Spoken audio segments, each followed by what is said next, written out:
Welcome to Investors Insights, where today's topic is conflicts near and far. A lot going on, especially if you're watching the news over the weekend. And so before I talk about our concerns around bank credit, which we think is a big issue and concern, Ty will give an update on the Middle East conflict. Obviously, a lot going on in the Middle East. Trey, talk about the election. Obviously, a lot of news over the weekend.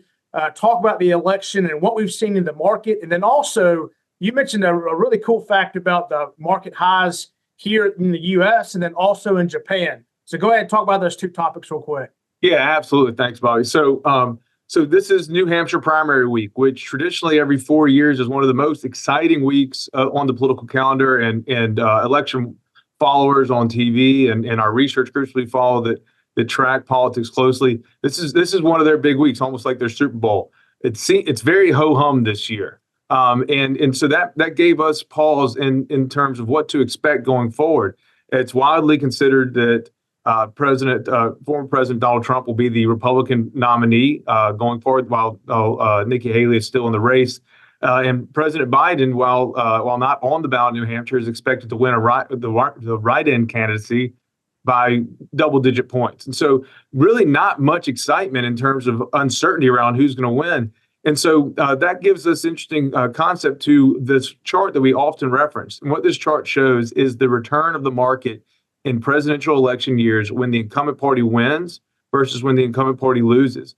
And you'll see in years where the incumbent party loses, the market starts off the year with a dip and then a rally, and then late in the year, another dip. And those coincide with the early uncertainty around who the challenger is going to be to the incumbency, the primary season. Well, we've kind of gotten through that a lot quicker than normal. And then the second dip is once a challenger is chosen, and it's a two-person race after the conventions in the summer, the Democratic Republican Party conventions. Then you have a two-person race, and then they fight it off, and that uncertainty builds. And the market really doesn't like the uncertainty. So the question is, in a year like this, we've almost never seen before, where the two-party candidates are already seem to be chosen, and it is currently only January 22nd. Will we have the longest presidential election cycle in history in terms of we got a two-man race in practically in February, and will that extend? Will we see that what is a late summer drawdown because of the uncertainty, because of the nastiness of presidential politics? Will we see that move forward? Will this change what is a typical cycle that we see where history kind of often repeats itself? Will that completely change? So something we're watching closely is how the markets react to what is an unprecedented time period in terms of how elections are going to work out. Then on the complete other side of the world, something we were watching with, last week, the U.S. market taken by the S&P 500 hit a new high. And that's great news, except for it took 506 trading days for it to happen.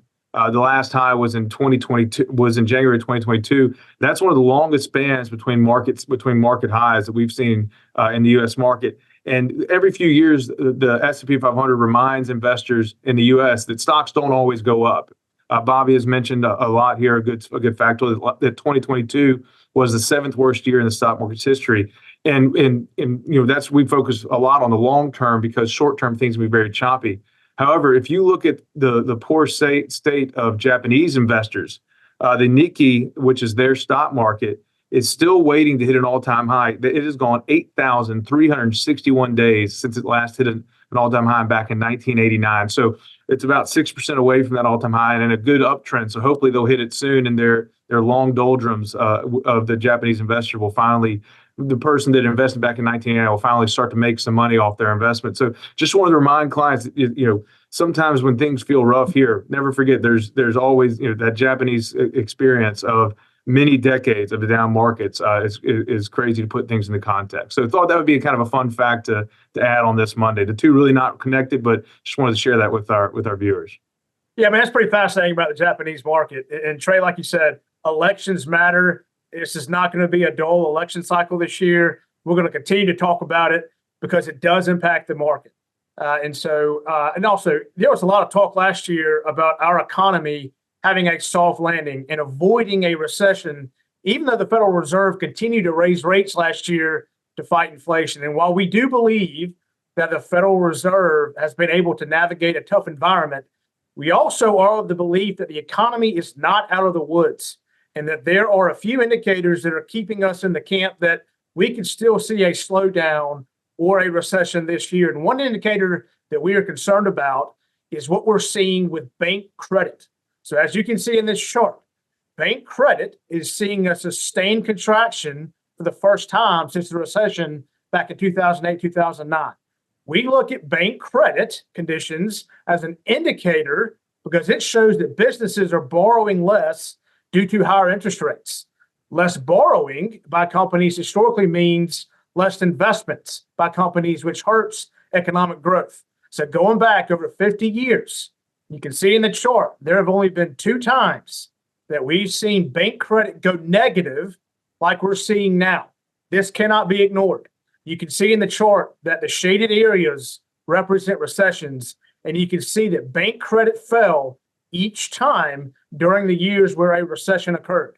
So while the economy has so far escaped a slowdown, we are not convinced that we are out of the woods. And bank credit is one of the many indicators we are following closely here to make sure that we're not ignoring that. And so, Ty, Trey talked about all the uncertainties around the election. I talk about the concerns we have with bank credit and other indicators. Another issue and conflict that we're seeing is in the Middle East. Talk about that. Yeah, we've done a great job here domestically of trying to control inflation, and we've seen some improvements. But now, with a lot of conflicts going on outside of our control, really, I think there is some leeriness of, will inflation kind of revamp here? One aspect of that is what's going on in the Middle East.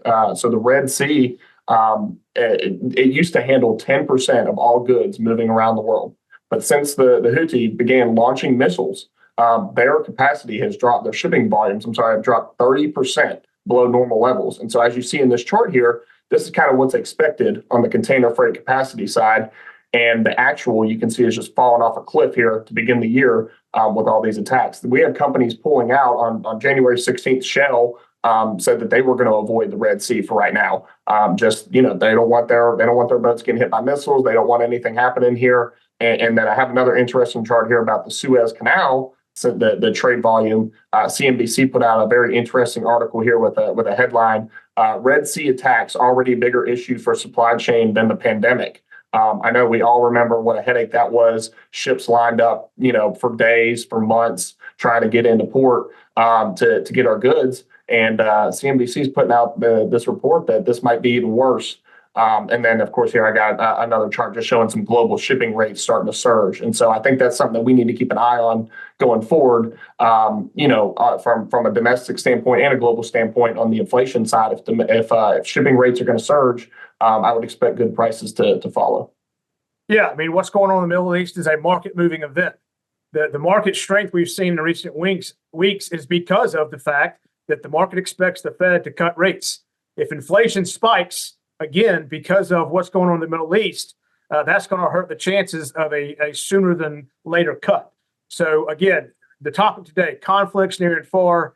We're watching everything carefully. If you have any questions about anything we've discussed, obviously we love to hear from you. Call us, email us, and we appreciate you watching, and we'll see you next week. Thanks.